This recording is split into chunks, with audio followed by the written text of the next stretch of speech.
Salut à toutes et à tous, vous êtes bien sur la chaîne Cult Geek. Pour le programme du jour, du G.I. Joe, Valor vs Venom, et la vidéo numéro 9.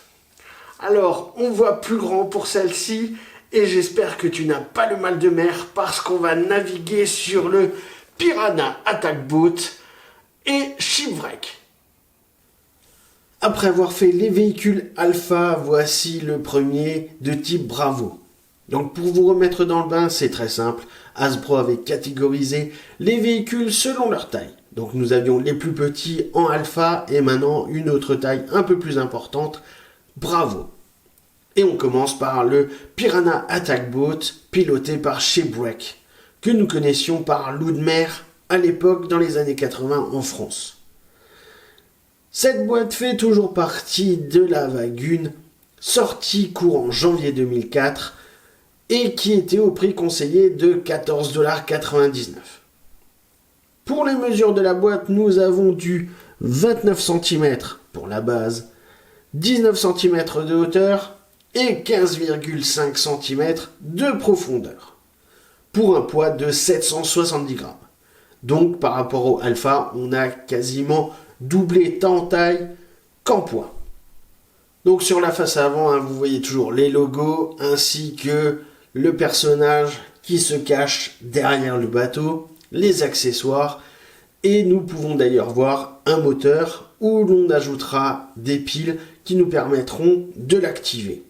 Comme vous pouvez également peut-être le voir à la vidéo, il y a énormément de poussière, et cela est dû au trou qui est au-dessus de la boîte et qui nous permet de tester une fonctionnalité.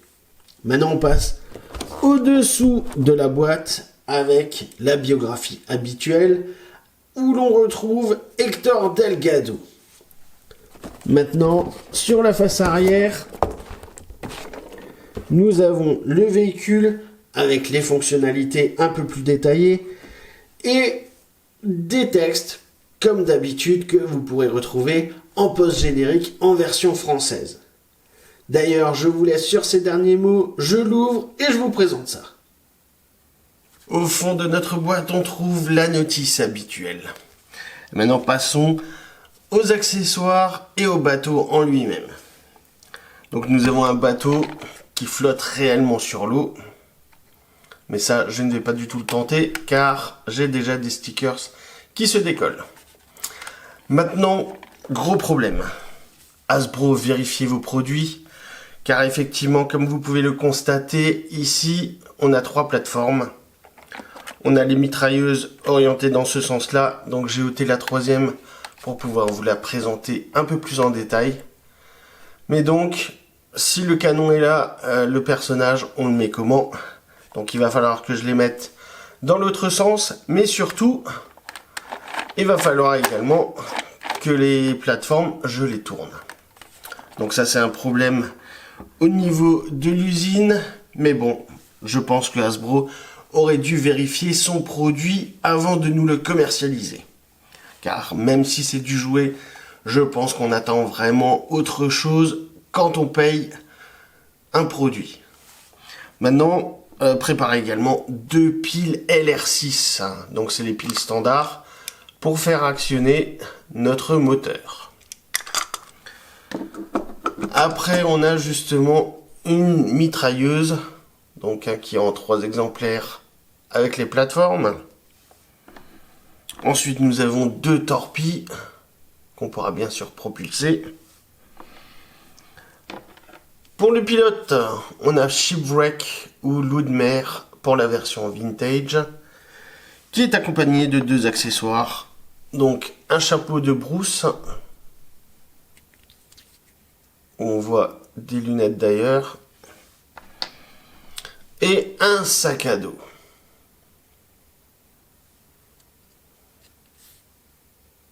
Voilà.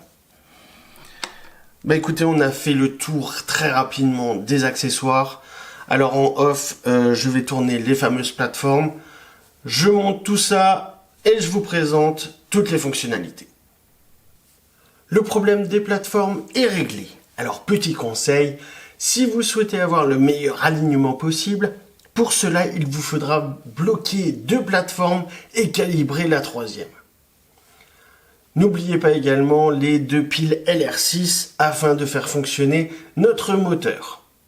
Alors, je ne suis pas sponsorisé, mais j'utilise personnellement des Panasonic N-Loop rechargeables. N'oubliez pas également le tournevis cruciforme. Eh bien écoutez, je vais équiper notre bateau, faire chauffer le moteur et on se retrouve après ça.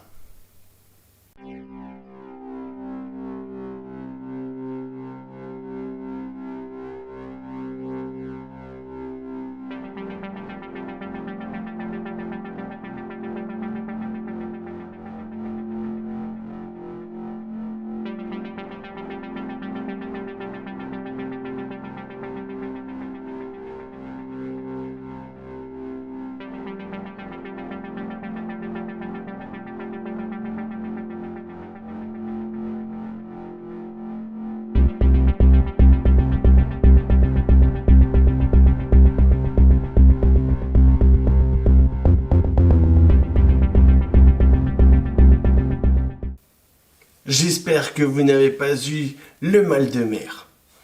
Maintenant, voyons toutes les fonctionnalités du Piranha Attack Boat. Et on va commencer par le moteur. Comme vous pouvez le voir, il y a un petit bouton pour l'actionner.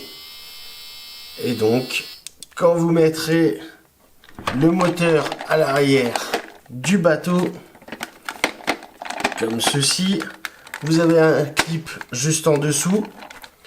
Et ainsi, vous pourrez propulser le bateau dans l'eau. A noter que si vous souhaitez le faire tenir en dehors de l'eau, il faudra complètement ôter le moteur. Donc pour moi, déjà, c'est un point négatif. Après, nous avons 2 antennes, puis les 3 mitrailleuses qu'on peut manipuler de bas en haut. Et cette fameuse molette qui nous permet de tourner les différentes plateformes où on pourra poser des personnages. Après, pour terminer, nous avons 2 torpilles avec les boutons juste ici. Et c'est toujours autant satisfaisant à faire. Bien écoutez, on va passer à la conclusion et à la note comme d'habitude. Autant j'étais plutôt satisfait des véhicules de la catégorie Alpha, autant pour le premier de la catégorie Bravo, je reste dubitatif. En effet, pour moi, le Piranha Attack Boat a énormément de défauts. Alors le premier, en usine, avec le mauvais calibrage des plateformes et l'inversion de sens des mitrailleuses. Alors imaginez un enfant qui ouvre la boîte et qui doit s'en occuper lui-même, il risque d'y avoir de la casse. Ensuite, j'aurais peut-être apprécié une cabine amovible afin de pouvoir mettre notre personnage un peu plus facilement. Problème suivant, dans la notice, on peut voir que les antennes peuvent être amovibles. Et ce n'est pas le cas en réalité. Alors lors du stockage, il risque surtout d'y avoir de la casse à ce niveau-là et c'est encore plus dommageable. Pour terminer, l'idée de départ était plutôt bonne de pouvoir faire naviguer notre véhicule et surtout d'avoir un moteur qui va le propulser. Mais là, je me dis, qu'est-ce qu'on fait du reste de la gamme? Et enfin, pourquoi est-on obligé d'ôter complètement le moteur quand on veut tout simplement avoir le véhicule sur une face plane? Maintenant, ça ne va pas nous arrêter, je vais chercher 3 membres d'équipage supplémentaires et on passera à la note. Les troupes G.I. Joe sont montées à bord du Piranha Attack Boat. Et d'ailleurs, je vais rajouter un léger problème. Comme vous pouvez peut-être le constater, les personnages ne peuvent pas tenir les mitrailleuses car les plateformes sont bien trop proches. Ce n'est peut-être qu'un détail, mais pour moi c'est vraiment un problème de conception. Et c'est vrai que là, Hasbro les cumule rien que dans la première vague de la série G.I. Joe Valor vs Venom. Donc la note va largement se ressentir car je vais mettre uniquement un 6/20 à ce véhicule. Alors peut-être que je suis sévère et peut-être que c'est également l'accumulation d'erreurs qui me fait donner cette note. Alors, si tu es d'accord avec moi, n'hésite pas à le mettre en commentaire, à laisser une note, et bien sûr, si au contraire tu penses que j'ai été trop dur, mets-le également. N'oublie pas de liker la vidéo, de la partager afin que d'autres puissent profiter de cette review. Abonne-toi à Cult Geek et n'oublie surtout pas de regarder les scènes post-génériques pour avoir quelques autres informations supplémentaires. Allez, tchuss!